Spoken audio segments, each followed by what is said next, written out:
Tokenmetrics is a cryptocurrency investment platform that helps users leverage machine learning to become better crypto investors. Our in-depth analysis helps eliminate the emotions of investing, find profitable investment opportunities, and filters out scams. Learn more at tokenmetrics.com. We are live. Welcome to the Tokenmetrics Thursday live stream. I'm your host, Bill Noble, joined by my colleagues Forrest and Mehdi. Gentlemen, welcome. Hey, Bill. Hi, Bill. Glad to be on. If you need a roadmap in crypto and you need to make money in crypto and you want to hear or need help from professional analysts like Forrest, Mehdi, and myself, then for goodness sakes, like and subscribe to this channel. Our show today is brought to you by tokenmetrics.com.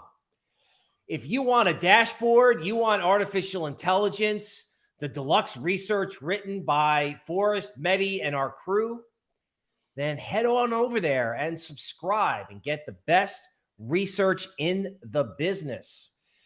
All right, let me just take a second to welcome some people on the stream. Silent Sandal, King T, MMK, 56, Tugay, Bobby Walsh from London, guys dialing in. We appreciate you over there overseas. Okay, with the intros done, let me turn it over to Forrest for the agenda for the stream. All right. Before I jump into the agenda, guys, make sure you are hitting the like button. Make sure you're hitting the share button, tweeting this out on Twitter or any other social media you might have. I've already done so. All right. I'll share my screen here and we'll jump into the slides. Tokenmetrics live stream, AVAX Avalanche Santa Rally. AVAX is already up quite a bit, well over $100.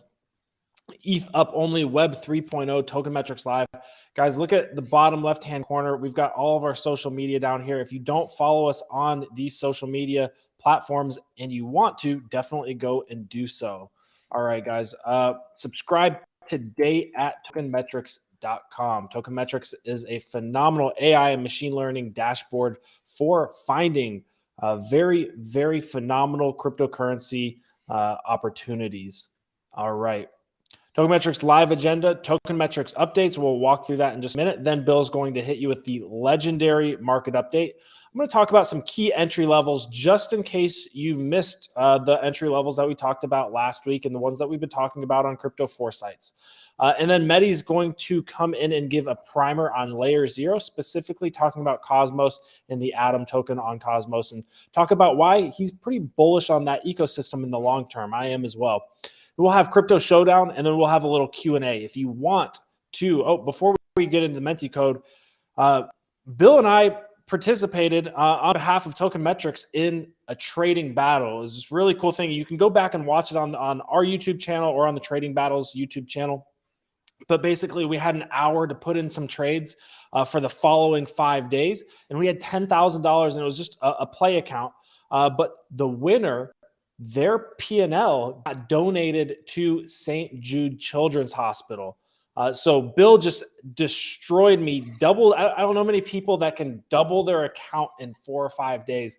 So Bill made $10,000 in that account, which got donated to St. Jude Children's Hospital. So absolutely incredible performance. I don't know. That is actually the highest.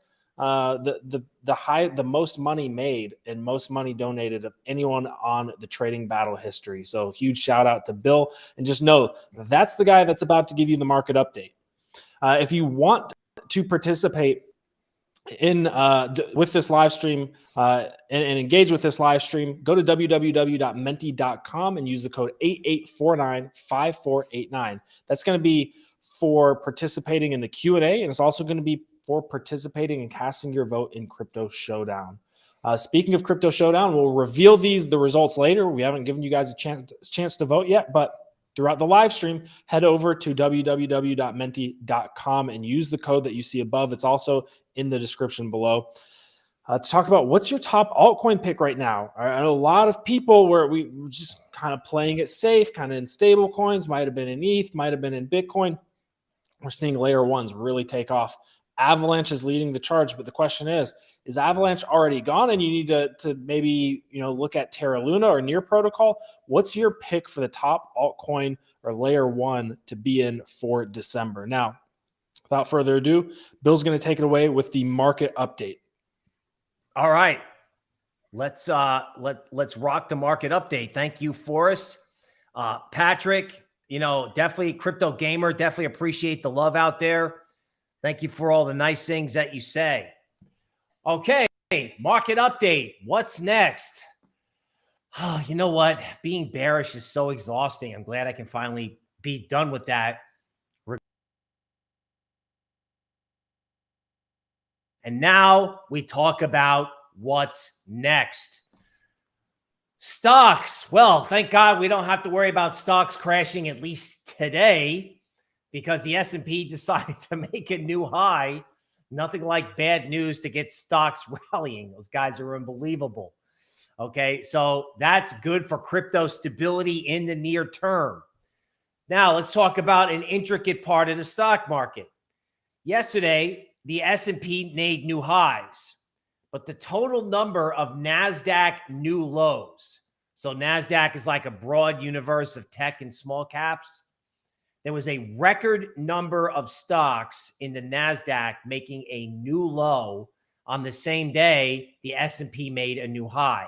Or in crypto terms, Bitcoin and Ethereum went up while altcoins went down. So here's what it looks like in equities. S&P making a new high and NASDAQ stocks making massive new lows. Now, what does that mean? Well, it means that tech stocks, some of them are beat up down 70 or 80%. So either S&P is going to go down or speculative assets have a shot at a comeback. And where do you want to be long speculative assets? Stocks or crypto? You can do stocks, but crypto is better. Check it out. Dollar index tried to rally yesterday. Dollar coming off. Red candles in the dollar is good for crypto. Hopefully it keeps up. So over watching the dollar go up. Such an idiotic contrarian move. Hopefully that is over. Now let's talk about Bitcoin. In the middle of December in 2019, that was the bottom. Naturally there was a disruption from the pandemic, but, Bitcoin went from 6,400 to over 10K in about 2 months. Mid-December was also a bottom in 2018. So that rally took a little longer to get started, but a lot of times tax loss selling in crypto may run its course and be done by mid-December. Okay, another note that Bitcoin was just below its 21-day moving average. That's the green line. Okay, and December 12th, 2020, Bitcoin took off. So what am I trying to tell you? Well, mid-December is a good time for Bitcoin and crypto to bottom. And when there is a Santa rally, it can kind of be up only. So if there's no equity market disruption or, the Fed decision hasn't wrecked the world, which so far it hasn't, crypto has a legitimate shot at doing the following. 1, leading a recovery in speculative assets. And 2, it has a legitimate shot at becoming the new tech asset. In other words, yes, investing in a destroyed NASDAQ stock may be a good idea, but isn't investing in Ethereum and Avalanche a much better idea? Well, naturally, this is a biased crowd, but we're more in favor of crypto. If something's going up in the world, if there's an asset class that can rally between now and, say, the end of January, yeah, we're biased, but it's got to be crypto. So let's take a look at Bitcoin. And the way I'm going to look at this is I'm going to start using the 21-day moving average. 21-day moving average is used by, mechanized speculators, or at least it used to be. It's a pretty good indicator of market momentum. So this is the Bitcoin futures contract. In the bottom left, you see in July when, Bitcoin was below the average, and when it popped above it, it rallied. The same was true back in October, right? They kind of pushed it below the 21-day moving average for a while. And then when it came back above it, it really rallied. So Bitcoin now hanging out around 49. It's got a long way to go until it gets to its 21-day moving average. So 2 takeaways.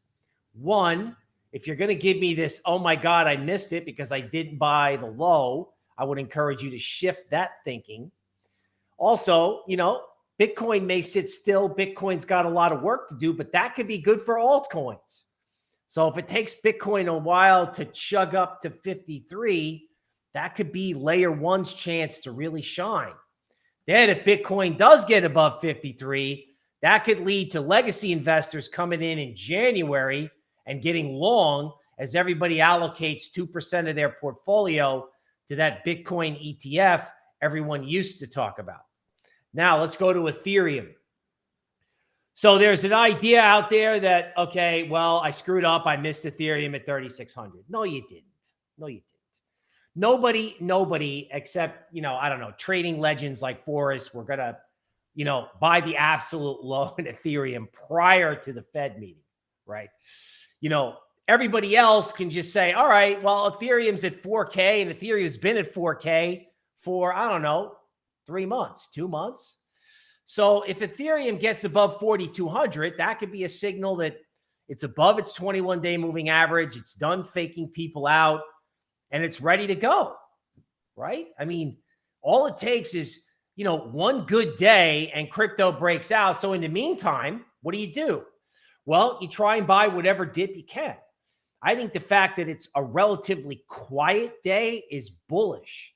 In other words, a little bit of hesitation, a little bit of fear, the markets climb the wall of worry is a good thing. You don't want to see Ethereum up 30% in one day necessarily. That could be a bear market rally, right? You want to see it build up slowly and then accelerate. So the fact that it's hesitating, the fact that you may get a dip over, say, the next 3 days or even, kind of like these Christmas or holiday flushes that the market likes to do, there's going to be an opportunity to get ready for like the Santa rally in Ethereum. Okay, AVAX. All right, so Avalanche, if you're watching your screens, Avalanche was up 10% before the Fed. Obviously, smart money, big money is coming after this. Every time Avalanche crosses its 21-day moving average, the last time it went from 60 to 150. Okay, Avalanche in 2021 could do what Ethereum did in 2017, which is go on a massive parabolic rampage, right? It's as simple as that. My colleagues are telling me that games, metaverse, DeFi is all being built rapidly on Avalanche. And it's a good way to capture a lot of the value. The Time Wonderland treasury is filled with Avalanche tokens, right? So Avalanche is quickly becoming like, I don't know, I guess Ethereum 2.0 or Ethereum's twin in the layer one universe. And with the way this thing can move, there may be very limited dips. And if AVAX moves today, the way ETH moved in 2017, this could be a 1x, 2x, or 5x, not investment advice. The bottom line is smart, big people are probably buying this. And if there's going to be a rally in crypto, this is the leadership coin along with Ethereum. Now, we're going to talk more about layer ones. Mehdi's going to help us with layer 0, which is Web 3.0. Layer ones and Web 3.0, if the crypto market continues to go up, those will probably be the leaders along with Metaverse. So Phantom, again, a layer 1, okay, gets close to support at $1.15. 21-day moving average is still very far away at 171. And the last time Phantom took out or got above its 21-day moving average, it basically went from 1.5 to 3. So as these things develop, I can see Phantom, AVAX, Ethereum all following in the footsteps of like a Santa rally or a breakout. Now, it looks like Avalanche is going to overtake Solana in terms of the narrative. But if Solana takes out its 21-day moving average at 191, it's going to invalidate a bearish formation, which is bullish net. Okay. And Solana can definitely attack 280 if it's above 191. Now, will Solana be the best performing layer one? I don't know. It looks like everyone's getting so excited about Avalanche that a lot of people who are long Solana may have to switch to Avalanche to catch the price performance. So I do think Solana is going to be involved in the rally.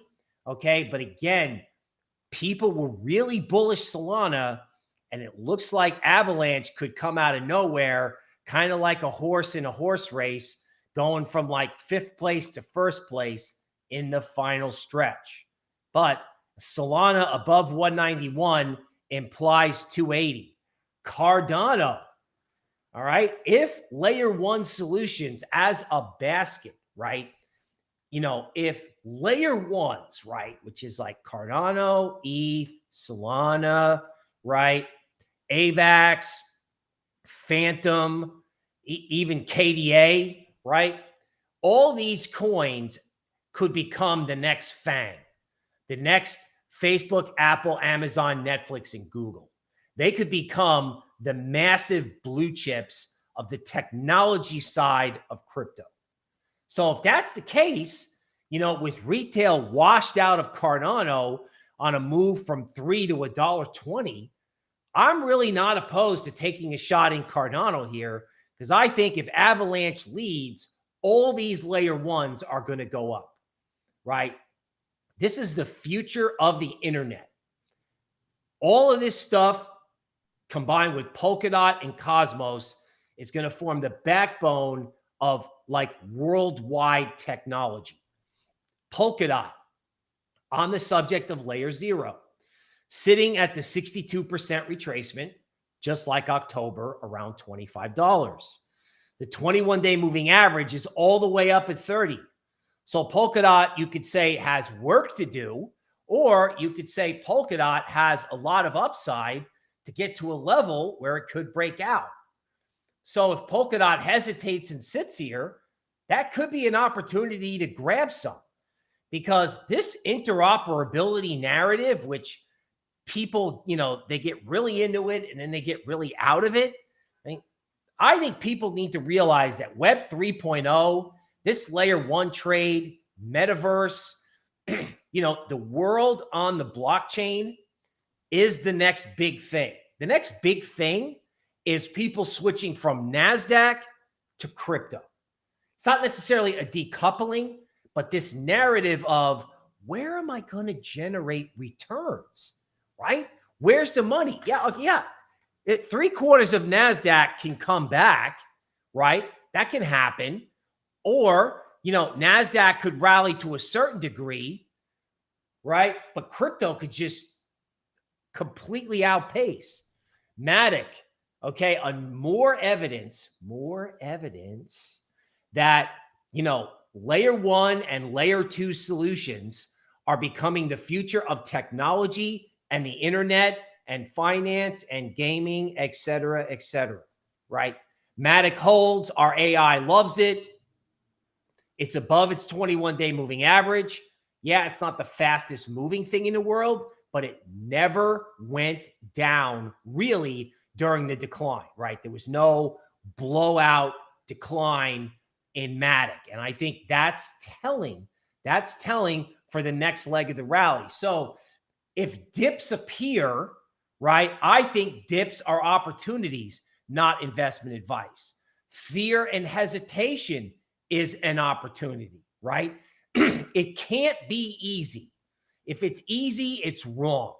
So if you look at the market and you're like, oh, this is scary, or equities come off in 2 days, or Bitcoin goes down, you know, 2 or 3 days from now, I view that as an opportunity. Okay, just to drive an interesting point home, Monero completely destroyed Privacy Coin back to where it was in July. Monero's at 189. The 21-day moving average is at 210. All right. So this is an example of how destroyed certain parts of crypto are. Just like I was talking about NASDAQ, there are whole components of the crypto market that I've just been wiped out, right? So, I mean, Monero or any other coin at either its July or October low, buy it or sell it. Okay, OKB, our AI picking up on this. This is an example of what may happen in the rest of the market, right? Choppy, choppy, choppy, knifing through the 21-day moving average. Yes, there have been fake outs here before, okay, but this is a good example of the kind of burst you can get once coins recover above their 21-day moving average after an extended correction. Okay, Phantasma. I don't know if I said that right. SOL is the ticker symbol. Above 221, okay, is good support. It's been hanging out down there, really doing a hard consolidation. What happens, okay, if the whole NFT gaming and metaverse trade takes off? This thing recovers above its 21-day moving average at 260. Okay, the next thing you know, SOL may take the whole gaming and metaverse and NFT sector with it. Same thing with Sandbox. I mean, oh my God, Sandbox has a long way to go. It's at 519. The 21-day is at 580, right? It just hit support around 4.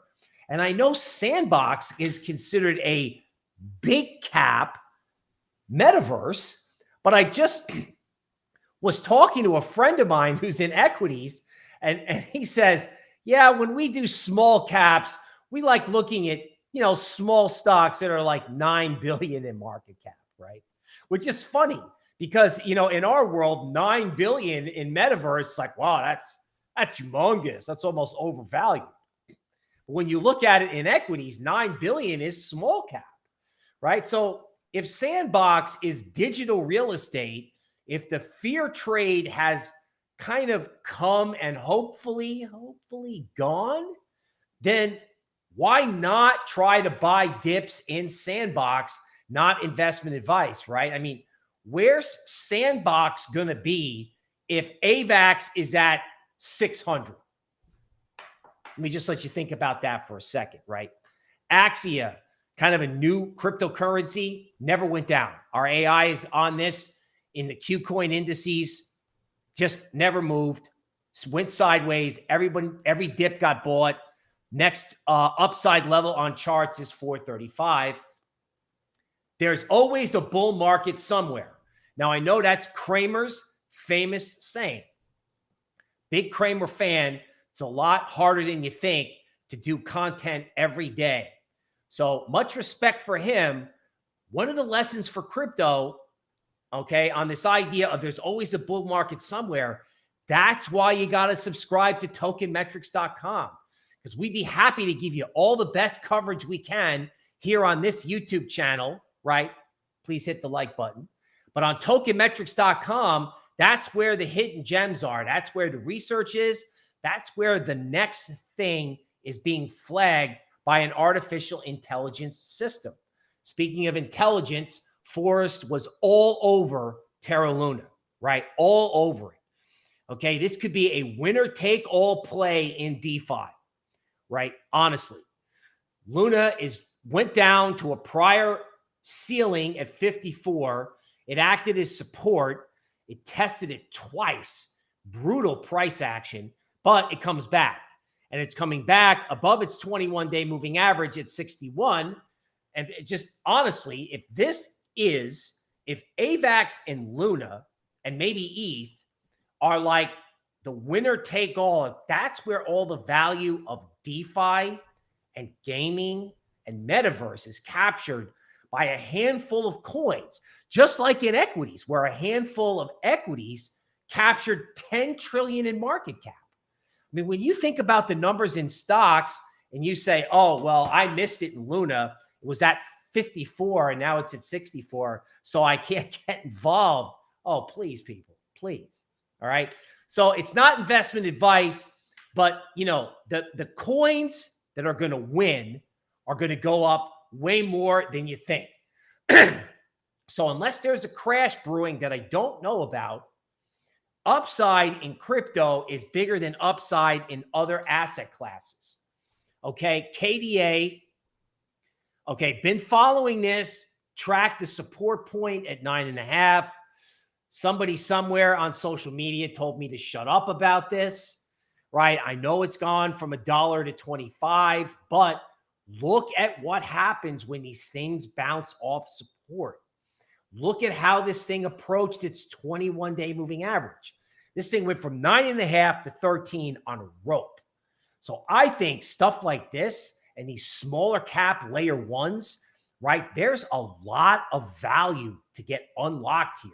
That's what KDA is telling you. Oh, by the way, did I tell you that on tokenmetrics.com, you can search rankings for smart contract platforms? So if smaller layer ones like KDA start popping up, you can get in early. Layer ones are going to capture value. They are the new FANG. RMRK, okay, something we like on a fundamental basis. Okay, it's hanging out around its 21-day moving average. That's just fine with me. Compared to the rest of the metaverse, RMRK outperformed, so it may start slowly again. But again, this is like 400 million market cap versus 9 billion for other ones. So again, is metaverse dead? Hardly, right? I picked up my phone the other day to use WhatsApp, and at the bottom it says powered by Meta with the new logo. Facebook news flow alone, right? In other words, Facebook is not going to change its name to Meta and then not announce its metaverse progress. So as Facebook gets involved, as the rest of FANG gets involved, how does that not pump the decentralized metaverse? Now, it may not be every coin, right? But there's got to be opportunities, both in coins like this and in ones that you would find in rankings on tokenmetrics.com. Decentraland, okay, trying to get back above a key level at $3.30. But check it out, folks. The 21-day moving average is all the way up at 4. So, I mean, if everyone wakes up and goes, oh, man, I got to get involved in the metaverse. I mean, I missed the first leg. I missed $1 to $6. I'm not going to miss $4 to $10. Because, again, all it takes is 1 or 2 Facebook announcements for this to get going. Now, if I'm wrong, I don't know. What do? You put your stop below the recent lows?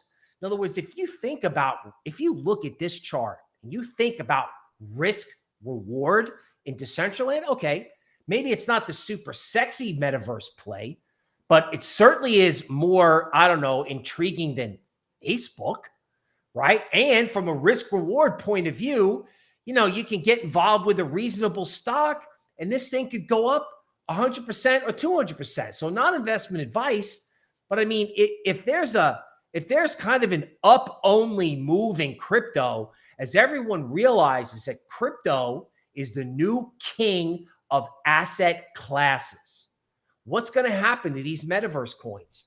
Okay, Polymath or Polymesh, right? Security tokens, okay? Traded at a cent, went to $1.30 on a Coinbase listing, recently destroyed to 46 cents. Okay, what happens if you can tokenize bonds? What happens if you can tokenize real estate? What happens when an investment bank comes out and says, we're going to get into crypto by making markets in security tokens? Okay, I watched this, I let them kill it. And now I'm like, narratives for 2022, right? Web 3.0, layer 0. Layer 1s as a whole becoming the new FANG. Security tokens, NFTs and advertising as billboards in the metaverse, etc. Speaking of layer 0, okay, Cosmos in August was at 8, woke up, went to 44, and then gave back half those gains at 20, and now it just sits there. So later on, we're going to hear some cool stuff, and I'm going to chat with Mehdi on Cosmos, on this idea of Web 3.0, of blockchains connecting to each other. And again, what is the infrastructure of the new internet? Back in 2000, internet infrastructure, Dell, Intel, Cisco, Microsoft, forget it. It was just, it was like a wealth creating machine. No one is talking about this. And when is the best time to talk about it? With professional analysts on this channel. Hit the like button. Okay. When no one's talking about it. Talk about it when no one's talking about it. That's the time to talk about it. Okay. Elrond. Notice down, hits a big fib number, runs a couple stops, does a huge spike, and check out what happens. Check out the approach to the green line. That's the 21-day moving average. So when these things wake up and they're like, hey, we want to go back to the 21-day moving average and we want to go through it, look at how it trades. So Elrond, KDA, possible leading indicators of what's next. Because, man, when these things move, they really go. Speaking of going, remember how crypto.com was going and then everybody forgot about it? It went from 20 cents to 90. Everyone thought it was going to $1. It went back to 55 cents. Everybody gave up on it. It couldn't even get to the 62% retracement. Now, a key level is 55, and the 21-day is at 62 cents. So the point is, stuff that was going up that turned around and corrected off a Fed fear trade that really isn't a fear trade anymore, right? We know where the Fed stands. We know they're going to do something about inflation, but if that doesn't wreck the whole world, then crypto can become the king of asset classes. And if crypto is the king of asset classes, where's crypto.com, Coinbase, Galaxy Digital? Where are those things going to be trading in 3 months? Okay, helium, right? Every time helium loses half its value, it's traditionally been a decent buy, right? It went from 20 to 10. I remember Forrest on the live stream saying, yeah, I bought it at 10. I think it went to 60. It goes to 60, and then it comes back to 30. And checky, what happens, right? They run the stops below a big chart point, right? And then how does it come back when it goes back to the 21-day moving average, right? Once it gets up to steam, it just goes vertical to the 21-day, then probably consolidates, then eventually, most likely, goes back to 61. Because one of the things about helium is it is a part of the infrastructure of the new internet. And it's telling you how cryptos can behave. So if there's a rally, which we hope, of course, right? How's it going to rally, right? How's it going to move when it moves, if it moves?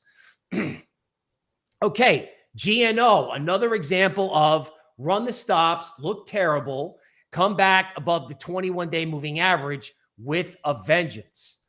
All right, folks, you get the idea. The 21-day moving average is important, okay? Crypto could become the new king of asset classes. Consider buying on dips. Think about risk reward.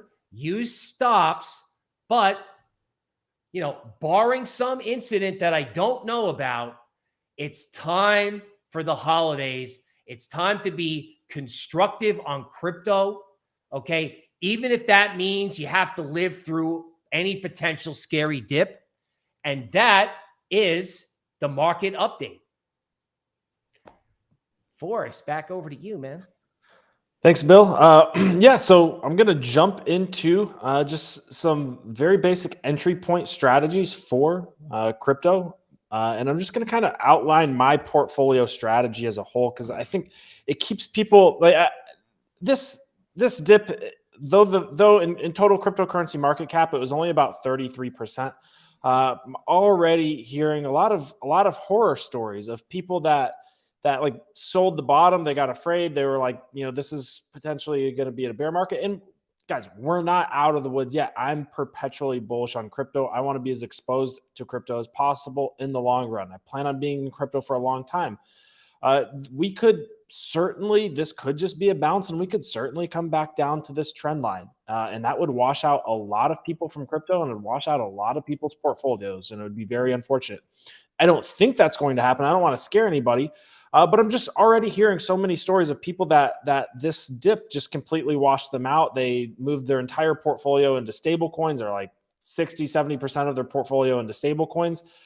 And then didn't buy the dip at all, or they moved it into the stable coins at the bottom of this dip. And I want to just share with you guys a strategy that I personally use. And now keep in mind, this isn't going to be right for everybody, and this is by no means financial advice. But personally, you're allowed to have multiple portfolios. Like you don't have to put everything under the same strategy. You can have and execute multiple strategies, right? So over here on the left, the bulk of my portfolio is in kind of a long-term value investing HODL portfolio where, yes, if we get overextended, I'll look to trim a little bit and add back on dips. But overall, I'm never going to be just selling off 70, 80, 90% of my HODL portfolio. I'm just not. I want this exposure to the fastest growing asset class in the space. And as long as I'm investing in good projects, I know that they're going to bounce back.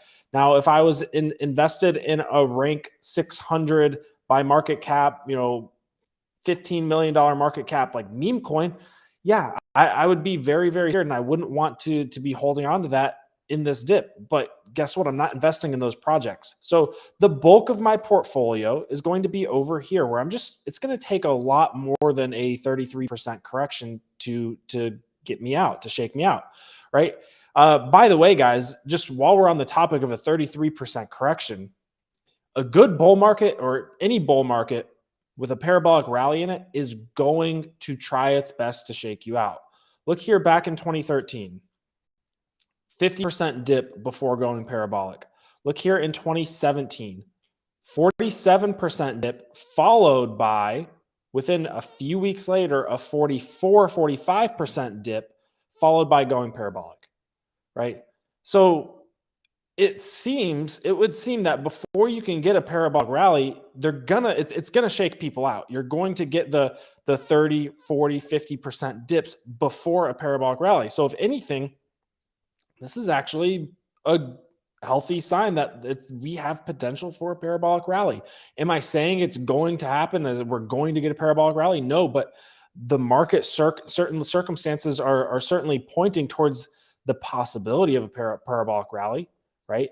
I've talked about in the past where you get these bunches of just really solid growth green candles, and then you go parabolic, right? And then we get these corrections, and you get these really solid growth of green candles on the weekly chart, and then you go parabolic, and you get 5, 6, 7 small weekly candles in a row, and then you go parabolic, right? We're getting these bunches of weekly candles on total cryptocurrency market cap. We're getting our 30, 40% corrections, right? We absolutely could see a parabolic move.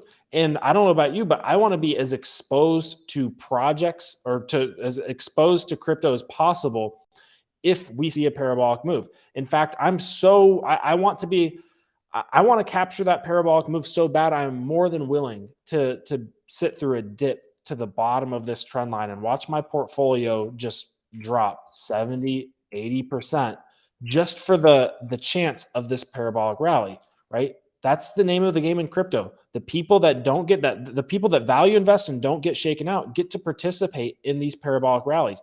If you sell down here, right? If you sell down here, you don't get to participate in the parabolic rally, or you have to buy back at a more expensive price, which is very unfortunate, because then you get less gains in the parabolic rally. And you're also probably more likely to be the type of person that's not selling up here, or not trimming their portfolio up there. Now, the other strategy is to section off some money that I am willing to trade, that I am willing to move in and out of the market with. And it's not going to be anywhere close to 50, 60, 70, 80% of my portfolio. I'm never going to take my entire portfolio and move it to stable coins, right? But I've heard stories of people that have been doing that recently in this dip because they just want to move completely into stable coins. And to me, it just doesn't make sense to move 100% into stable coins after the market's already down 30%, because you're not getting as much for your crypto as you could have if you sold up here. Right? If you want to be moving into stable coins, you want to be doing it towards these peaks, right? But my other strategy is trading, right? And you don't have to be a day trader. You don't have to be an expert in technical analysis. You can tune into to Crypto Foresights. You can use the Token Metrics dashboard to trade, right? And have a decent little trading strategy. You don't have to be an expert. As long as you have decent risk management skills and you're not taking your entire trading portfolio and going all in on one trade, you're going to be fine. You're going to be completely fine more often than not. Of course, not financial advice. So with that in mind, right? With that in mind, let's talk about some potential entry points in case you did miss the dip, in case you didn't buy the dip and you're wondering, all right, where do I get back in? Well, two things we want to be looking for, right? If we missed the dip, and I'm almost always going to be trying to buy these dips, right? Buy the bottom. If you miss the bottom, two reversal patterns I want to be looking for. Reverse head and shoulders, bump and run. Two of the easiest patterns to spot, especially bump and run. Bump and run pattern, you could see AVAX did it perfectly. AVAX, this was a bump and run. You had your downtrend line. Your downtrend line was established here, right? Failed here. We broke through here. That's your first sign of a reversal. That is your first sign of a reversal that AVAX wants to go up. Then it's going to come back down and retest this downtrend line. If it finds support here, that is your confirmation that AVAX wants to go up. Is this a trading pattern that is 100% correct 100% of the time? No, but it's way more than 50% correct. And if you're looking to go long on good cryptocurrency projects, more often than not, it's going to be correct, right? Now, on the macro time frame, we have the same thing happening. We have our downtrend line. We broke it. That's a sign that AVAX wants to rip to the upside. AVAX wants to make new all-time highs. It's coming up. Oh, two red candles. Where's it going to come back down to? Probably down here. Now, if we were to zoom in on the hourly, we can actually see that we actually did. I'm going to clear this up so you can see it a little bit better. We already did kind of do a little mini bump and run here, right? But oftentimes you'll see it touch more than just once, right? So I would not be surprised if AVAX comes back down here to like the $100 level, and that could be a good entry point. That could absolutely be a good entry point. Now, do I want to just throw everything at AVAX at $100? No, that wouldn't make any sense, right? I want to take a decent sized position with plenty of upside, but I also have to understand what's my risk here. It's a lot higher than what it was if you'd have bought down here at $76, right? So there's still some risk here, and I might want to throw in a stop loss on that trade. Let's talk about Bitcoin here first. Bitcoin really not out of the woods yet, although I do think we are seeing a separation in altcoins from Bitcoin. In fact, I know so, because that's literally what's happening right now. We are literally seeing, like, this is not like I can't, you can't deny the charts. We are literally seeing altcoin dominance diverge, go up as Bitcoin's price goes down, right? So altcoins right now are, since the 20th of October, have been diverging away from Bitcoin. Bitcoin's dropping in price while altcoin dominance is going up. What does that mean? Well, historically, when this happens, if you look at past times when this happens, it's usually incredibly bullish, right? So the last time this really happened was in January of 2021, which kicked off a big parabolic rally in altcoins, right? So we had Bitcoin up here at 42K. It dropped all the way down to 29K. Meanwhile, altcoin dominance was rising, right? Bitcoin went up a little bit, rallied. Altcoin dominance leveled out before just completely going parabolic, right? So we talked about, and we've been talking about, let me get rid of this Bitcoin chart. What would happen if altcoin dominance broke out of this multi-month consolidation structure, right? We said it'll pop up above it, do a bump and run, come back down and test it as support, and hopefully move up into the 60% area, which would be very indicative of an alt season. So right now, honestly, the charts indicate alt season, right? Macroeconomics and what equities are doing may indicate otherwise, but the charts are indicating alt season.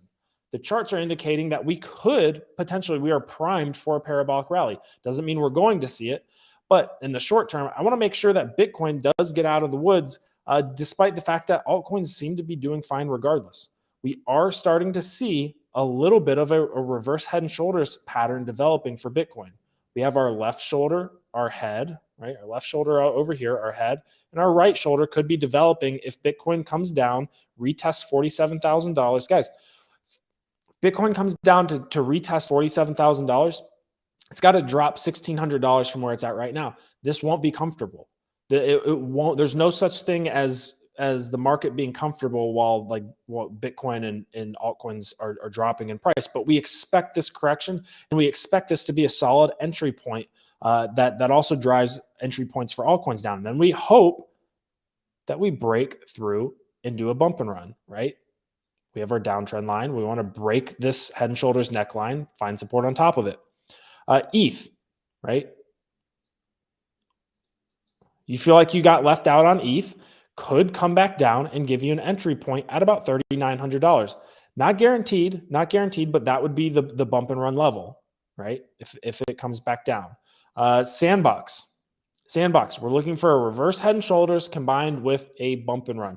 And this head and shoulders could be drawn a little bit incorrectly. We don't know until it actually develops. We don't know if Sandbox is going to come up here first before creating the right shoulder, or if it's just going to slide down here. And this is as high as it's going to go, right? We don't know. However, what we can wait for, if you're looking to get an entry into Sandbox, is wait for this to come down and make support on the downtrend line. These downtrend lines aren't terribly difficult to draw.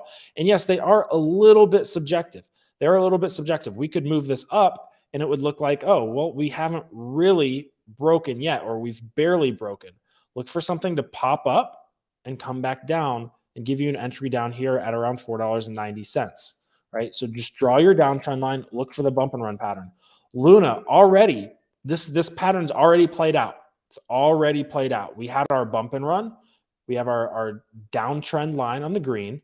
We came up and so we had a downtrend line established, right? Rejected, made support or found support on our exact price level that we talked about, $52.27. Literally gave you the best entry point possible for Luna. That was our margin pressure level, our 33% correction, 3x short level. Pops up above the trend line. This is a sign. That Luna wants to go up, looking very bullish. Luna is an extremely strong layer one project. Find support once, find supports twice, find support 3 times. Runs, right? You can avoid FOMOing in, and not every cryptocurrency is going to give you multiple chances, but you can avoid FOMOing in knowing that a lot of projects are going to give you multiple chances. Let's look at, I want to look at, is it Algorand maybe, which is, I think, a good example if we can zoom out to the 4-hour chart. Look at the 3 chances you could have had in Algorand May, June, and July. These were all phenomenal entry points. And it wicked down to 68 cents and then popped all the way back up to $1.14. And you could have been like, oh, I'm going to FOMO in. I missed the entry. But then it came right back down to 66 cents. And it pops up to 94 cents. And you're like, oh, this thing's going back up. Bull market, back on. Let's go. Buy it at 92 cents. And then it comes right back down to 68 cents. Test this level 3 times, triple bottom, extremely bullish pattern. Extremely bullish when you get a triple bottom. You will likely have on a lot of altcoins multiple opportunities to get in. There's no reason to FOMO. Or if there's a cryptocurrency that's already gone, like Luna or AVAX, there's other layer one solutions that may not have had their patterns play out yet. Luna and AVAX have already ripped. They've already ripped, and you can find entry points on them if you look for bump and run patterns and look for good entry points and look for a pullback. Near Protocol kind of ripped early on, but we're still kind of down here at this 882 level, right? We had our bump and run off of our downtrend line, right? Popped through, made support, came up, but look at the horizontal level that it's making support on, 882 but to 890, not around $9. What if it comes back down to $9? That's a phenomenal entry point in my opinion. Bitcoin looks like it could pull back down to 47K. If Bitcoin pulls back to set 47K, look for near protocol to pull back down to $8.80 or $9, this horizontal support level, right? That's already been building support on. That could be your entry point into near protocol before it moves. And this isn't guaranteed to happen, but before it moves to 1323 and hopefully makes new all-time highs. You don't have to FOMO in here at 982 when you're probably going to get another chance to get in at this support level, right? We'll do one more maybe. Solana already breaking its downtrend line and making support on top of it. On the 4 hour, it's already done this bump around. Now, if Bitcoin pulls back, if people start getting scared again, it could absolutely come back down to this level, $147, maybe do a double bottom down here. And if it does that, you just have to be prepared. You have to take what the market's going to give you, right? It may not give you this entry point, but if it does, you have to be willing and ready to actually take this entry point, right? We've got great horizontal support in previous resistance here, right? Great support and resistance here. This is a good entry point if the market gives it to you. If the market doesn't give it to you, you got to look elsewhere. All right, guys, I hope that was helpful. We are going to jump into Mehdi's segment here, who's going to talk about Atom and Cosmos. Thank you, Forrest. Hi, everyone. How is everyone doing today? Before I jump into my presentation, I want everybody uh, to smash the like button. Our aim over here is to provide you quality content, and I'm surprised we haven't hit the 1 million mark. And I want you guys to help us get viral on YouTube, and help us with the YouTube algorithm. So you guys have to help me by smashing that like button. I know a lot of you guys are watching, and some of you guys are not smashing that like button. Anyways, before I jump in, I had few questions over here, so I'm gonna uh, try to answer those questions. There was one question by Digital Realm. He was asking what happened to Polkadot. You were bullish on Dot, now AVAX. I think it's a bit of a issue regarding market timing. We do remain constructive on the whole layer zero. In fact, the presentation today would be to explore layer zero. It's just the fact that at the moment market believes that a protocol which have features of layer one and layer zero together could be a viable option.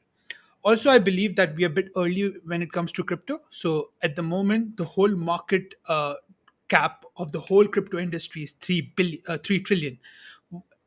Not even 3 trillion. I think 2.6, 2.5 trillion. And Apple, just one stock, the so one stock is 3 trillion. So we're still very early, and if you want to kind of have one of those fang stock that does astronomical exponential returns of, let's say, 10,000 percent return, you need to have a diversified portfolio of long term winners. Another question I had was by Ling. He asked us, still feeling RMRK. It held up pretty well, and I'm thinking to add, yeah, RMRK is one of those NFT slash metaverses play which I'm very constructive on. If I were you, I wouldn't add a lot of percentage to my portfolio, maybe 1 or 2%. The only reason being that the token does not have utility, so we are kind of buying growth. At Token Metrics,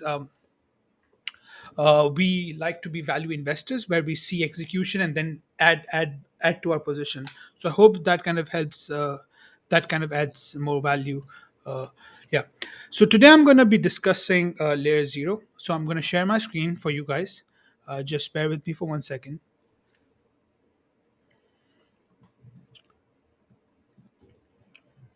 All right, while Mehdi pulls that up, just a reminder to everybody as to who Mehdi is and what he does.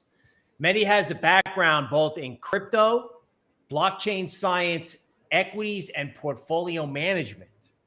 So Mehdi is going to help give you a key sector theme, and he's also going to show you how Web 3.0 can be built. Now, we're going to use Cosmos. We still like Polkadot, but I think this is something really important to pay attention to, because just like you needed to understand why the iPhone or why Netflix was going to be big, you need to understand what the future of the internet is. So Mehdi, take it away. Thank you, Bill. Yeah, just to add on to that, I'm also doing a master's part time in cryptocurrency, digital currency, and blockchain. So yeah, I think I have a good grasp in terms of what future trend could look like, and one of the trends I think the market could start pricing it. Maybe not now, maybe after 6 months, maybe after 1 year, is layer zero. I believe layer zero is a very nice hedge to layer ones and also Ethereum, and also kind of seeing like I also worked in global macro research. One of the things I realized during my stint as a macro analyst is that market works in cycles, and market works in themes. So in crypto, I have felt like there are two things to make a lot of money. One is to either get into a project really early, but then obviously you get into a project really early, you also have the risk that you get into a project which is horrible, and then you lose your money. Now, the other way you can make a lot of money is to basically clinch onto one of the themes and let that theme run. So we saw that with layer one this year. We saw that with NFT. Ian is bullish that in 2022, the theme could be DAO. There are a few other themes that I like. One of the themes you mentioned was security token, Polymash, uh, and layer zero is also one of those. So before I kind of start an introduction of layer zero, I want to set some context. Uh, there is this trilemma in blockchain. Uh, this term trilemma, blockchain trilemma, was actually coined by Vitalik, right? So Vitalik basically proposes that any blockchain we have, whether it's private, public, blockchain has to decide what two features it wants the most. So you have decentralization, you have scalability, and you have security. So over here, as you can see, there are different blockchain that have selected different features. So if you talk about Ethereum, Ethereum's wanted to be more secure and decentralized blockchain, but it kind of gave up. Ethereum 2.0 kind of solves this, but eventually, but at the moment it gave up on scalability, and that's why you kind of see high gas prices. But then you also had some other blockchain like let's say iota focus was on scalability and decentralization. It kind of gave up on security. So my thesis is, for the long run, I think there will be multiple blockchain, and each blockchain that we'll see in this world going forward will be specialized in terms of one particular theme. So for example, at the moment you have Binance Smart Chain. Now, Binance Smart Chain kind of focuses on decentralization. No, no, it doesn't focuses on decentralization. It focuses on security and scalability, and that's why you kind of see within Binance Smart Chain, a lot of gaming projects are built. Similarly, on Solana, you also see a lot of gaming projects popping up, right? Because both Binance and Solana kind of decided the trade off they want to go for is basically scalability. We want to have a blockchain that is scalable so the gaming transactions can happen, high graphic games can deploy. Now, Ethereum, on the other hand, we can't see Ethereum being a popular chain for gaming at the moment. The reason is because let's say if you're playing game and you kill somebody and you get some coin, you got like 2 or 3 coins. If you want to sell those 2 or 3 coins, you have to pay 100x or 50x more gas fee. So it doesn't make sense, right? So so you have to decide what chain you want to specialize in, right? So Ethereum, I think, is one of the best chains when it comes to uh, DeFi, because of the high security feature and decentralization feature. You can be assured that what the transaction which are of billions of dollars, millions of dollars, are kind of secure. while I cannot have that security with Binance, because assume, let's say Binance secures a $1 trillion, just hypothetical number, $1 trillion worth of DeFi projects, DeFi TVL. Uh, there will be incentives among the 20 validator sets that, okay, you know what, we should corrupt the Binance smart chain and basically try to steal that 1 trillion mark. And it will make sense because Binance smart chain TVL, the valuation is about 100 billion, but the TVL is 1 trillion. So that's why for different blockchains you need different purposes. Now another theory I have is that this can work, this might not work, but I think, let's say if you kind of imagine that we are sitting in 2030, just imagine we are sitting in 2030.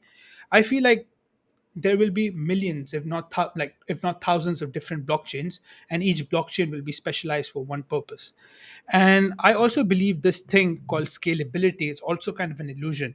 If you think about it, if a blockchain becomes very popular, and the market cap of that blockchain increases significantly, the gas price will increase. So in my opinion, the scalability dilemma is also kind of mythical. I think blockchain can scale. Maybe it goes to 5,000, 10,000, but there has to be an upper limit. And I believe in a world where billions of transactions take place, I personally don't believe that one, two, three, four, five, maybe 10. I think 10 blockchain won't be enough. We need thousands, if not millions, of different blockchain. And guys, this is where layer zero comes in. So think of layer zero. I'm going to describe this diagram in a bit, but just think of layer zero as Ethereum. Like for example, you have Ethereum, and on Ethereum you have different applications building up. Just think of layer zero as a blockchain where different other blockchains are being built up. So think of Ethereum, but instead of on Ethereum, you have, let's say, SushiSwap or Uniswap. You have different big blockchains built on top of Ethereum. So that's how I would describe layer zero. So the way kind of Cosmos, this is a separate definition.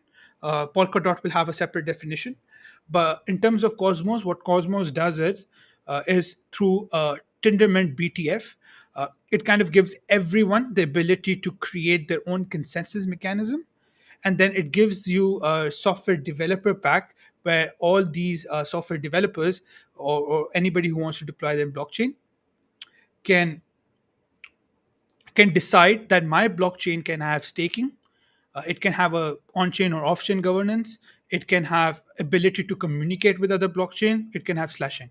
So as a developer, I can decide which features I want in my blockchain.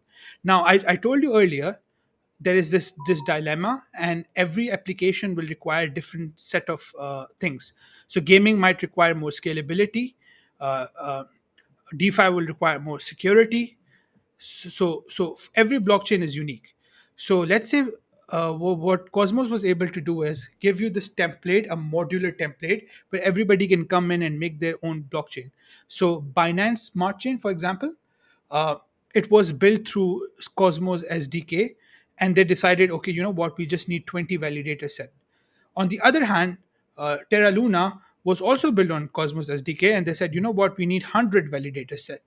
And because of this customizability in terms of making blockchain from scratch, you have brilliant projects launching on Cosmos ecosystem. So you have Terra Luna, you have Binance, you have crypto.com chain, you also had Thor chain, and you also have native projects like, let's say, Osmosis, Akash, and so on and so forth.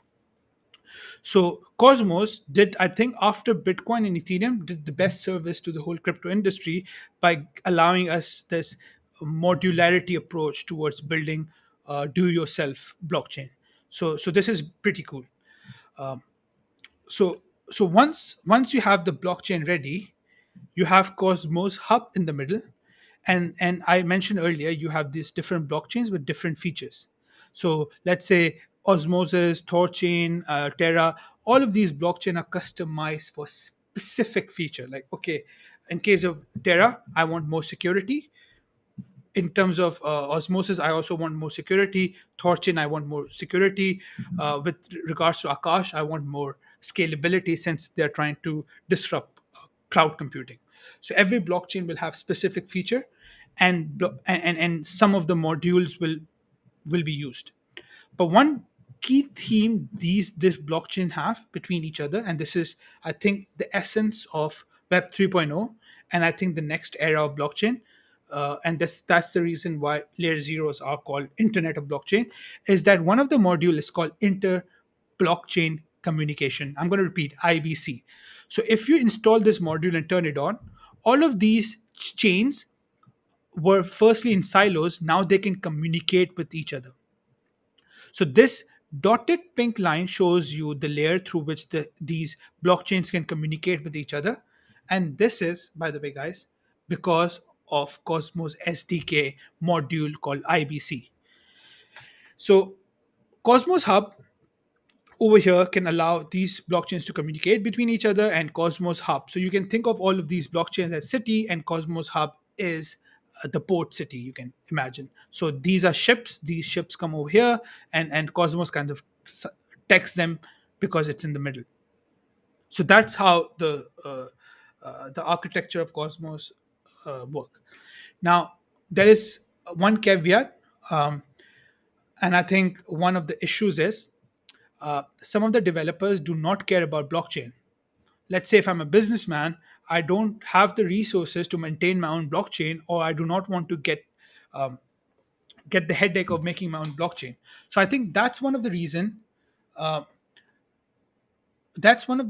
why I believe market sometimes underprices Cosmos and Polkadot, because sometimes market are hindsighted. So I think market at the moment is kind of hindsighted because they think it's a bit of an overkill.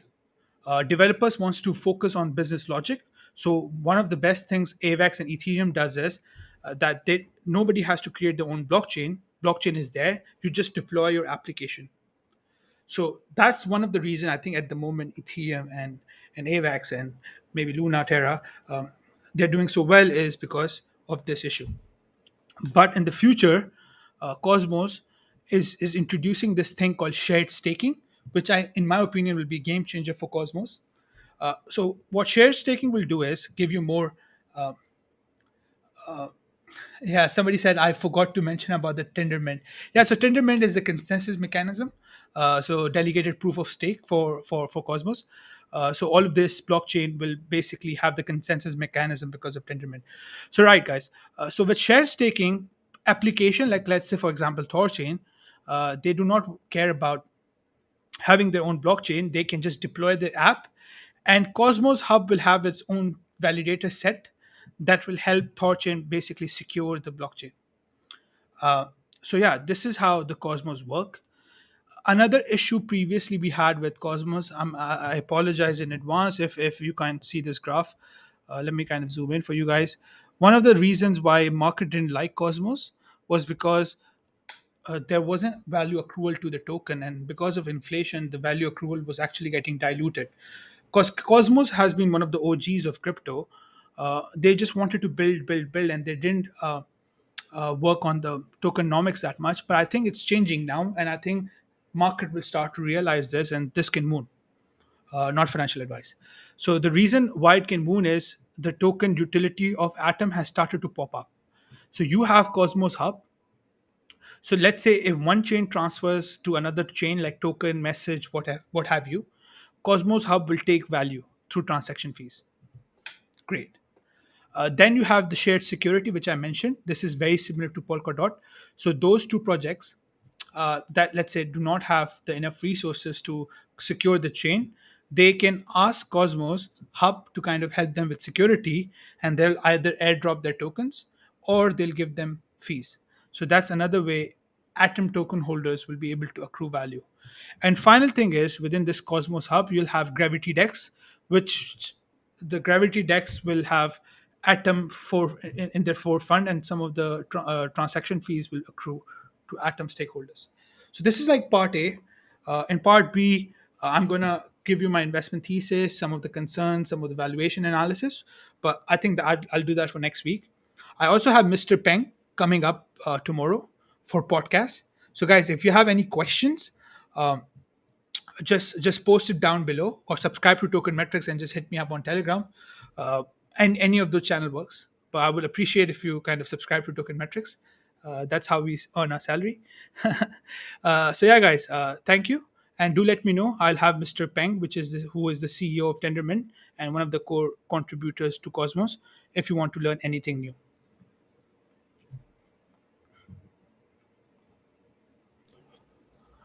Fantastic. Thanks, Mehdi.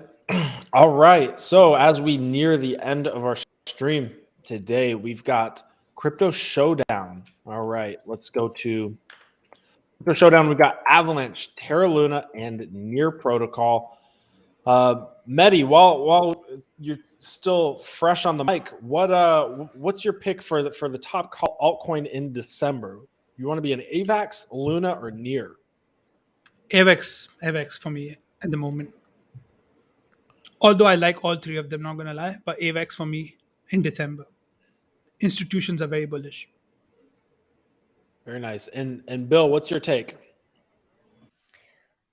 Okay, well, I think, obviously AVAX is going to go, but maybe the surprise shocker could be Near, right? In other words, AVAX is going to lead, but I'm kind of wondering if some of these other smaller ones can also follow. So I think the clear choice may be AVAX, but I'll go with Near only because I know people like it and it hasn't moved. It hasn't really moved the way people thought it could. All right. And I guess I'll round it out by saying I'm going to go with Terra Luna. Obviously, AVAX and Near Protocol, fantastic layer ones, fantastic projects. And obviously, AVAX has been crushing it lately. However, I'm going to go with Terra Luna because, my strategy when it comes to my personal strategy when it comes to if I miss the boat on something, that's okay. I'll just trade it. And Terra Luna has been following margin pressure levels very, very nicely, very neatly.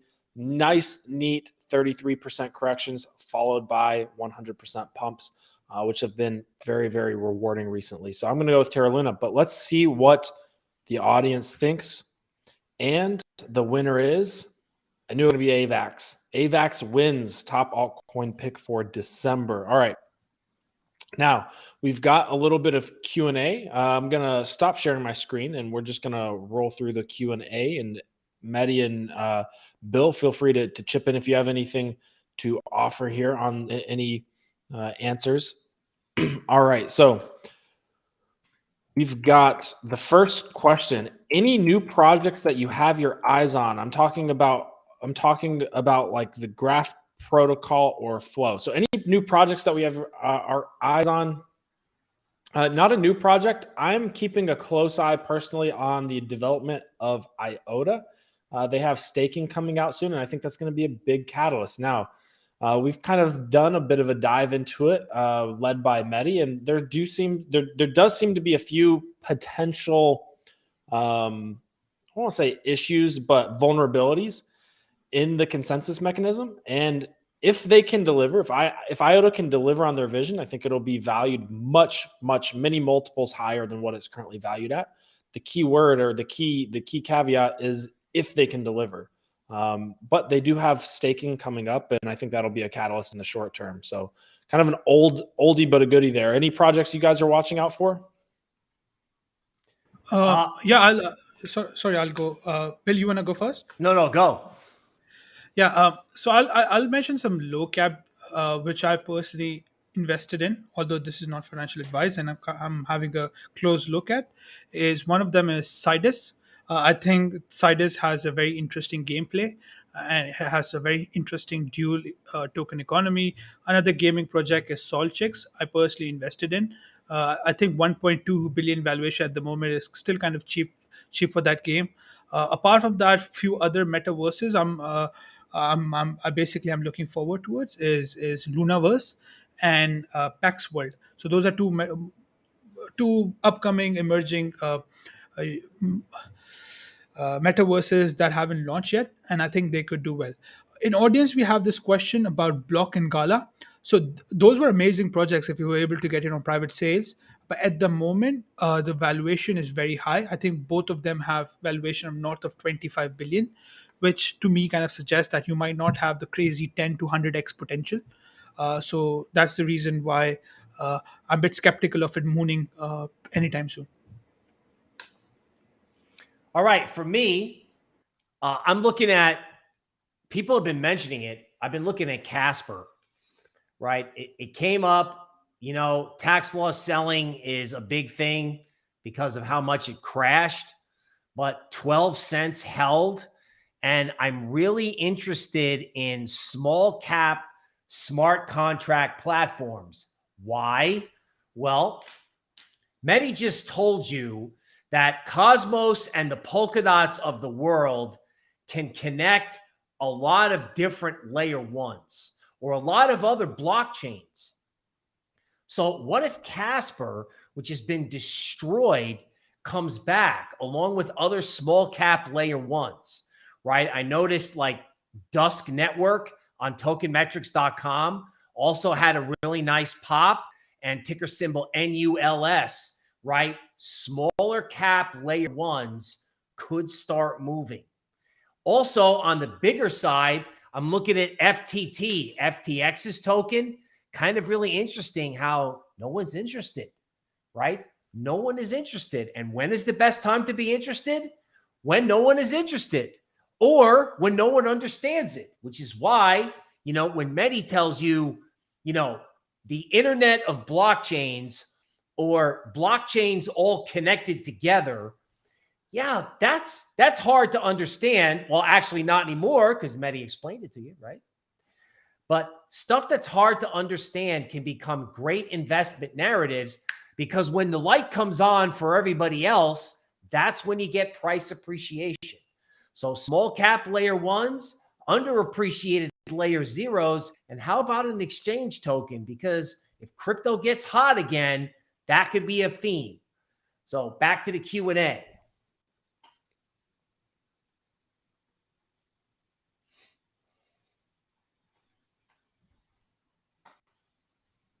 Uh-oh, Forrest, I think you're on mute. There we go. All right, so the next question is a good one. Hey guys, how do you see the moment of the flippening playing out? Could it mark a local top? Will ETH reject it and capitulate? Will it go parabolic? Thanks. So assuming Ethereum flips Bitcoin, what will happen next? Will Ethereum just continue to rally and go parabolic off of that type of news? Or will it capitulate? Honestly, I think that initially it'll probably mark somewhat close of a local top. That's just my opinion. Obviously, I can't predict the future. The reason being is that for Ethereum to flip Bitcoin, it has to appreciate a lot while either Bitcoin goes down, stays still, or goes up by a lesser amount. So the first point at which Ethereum flips Bitcoin in the shorter term will probably be a point at which ETH, in terms of price action, is a little bit overextended, and Bitcoin, in terms of price action, is not so overextended. So that could lead to a kind of a short-term top, maybe some sort of corrective action. And then I would expect ETH to continue to grow faster than Bitcoin and kind of flip it again, if that makes sense. That's just my prediction. Mehdi, Bill, any thoughts? Yeah, I think go on, Bill. So, I think to get a flip, you would need something like, it would have to happen in stages. Like it would probably be Bitcoin down, perhaps, and then the dollar goes down, and that's when ETH takes off. So it would have to happen in stages. My guess is somewhere in there, an unpredictable event would have to occur. Personally, I would love it if the dollar just crashed and that sent ETH throttling higher. Somebody was asking, what's the value proposition of ETH with the high gas fees? I think you got to remember, when it comes to ETH, just as an aside, ETH is both money, the currency of culture, and it's like a tech stock. Take a look at the tape today, December 16th. ETH up, FANG down. So ETH is like money and tech, right? Bitcoin is kind of just money. Now, not just any money. It's good money, but you have to remember, there's going to be a flippening. There's going to be some bizarre events in there. Mehdi, over to you. Yeah, I think flippening will happen. I don't have the time frame. Timing the flippening will actually mean timing the cycle, which is very, very tough. I'm actually looking forward to the second order effect of the flipping. So for me, interesting element and interesting narrative will be, imagine if Ethereum flips Bitcoin, but then imagine there is a narrative that Ethereum will be flipped by other killer layer ones, and perhaps layer zero. So for me, that will be a very interesting theme, and that will basically make a lot of people a lot of money. So rather than just focusing on the flipping between ETH and Bitcoin, which can give you 100% return, if you kind of look at the second order, third order effect of layer one, other layer ones, other layer zeros, other layer twos, I think you can make a lot of more money. So that's the theme I would be more focused on if that happened. All right, that's gonna round it out for Q&A. Bill, do you wanna sign us off? Sure. Okay, friends. First of all, I want to begin by thanking Forrest and Mehdi. Analysis does not appear by itself, and I know these gentlemen work very hard to bring you stuff that you will not find anywhere else on YouTube. So please like and subscribe to our channel. Somebody was asking if Mehdi's work is available in Token Metrics newsletters. You bet it is. Our professional plan webinars are practically blockchain master degree classes. So you want to check that out, as well as liking and subscribing to our channel. We can give you professional analysis. We can be friendly, funny, affable, smart, and most of all, intellectually honest.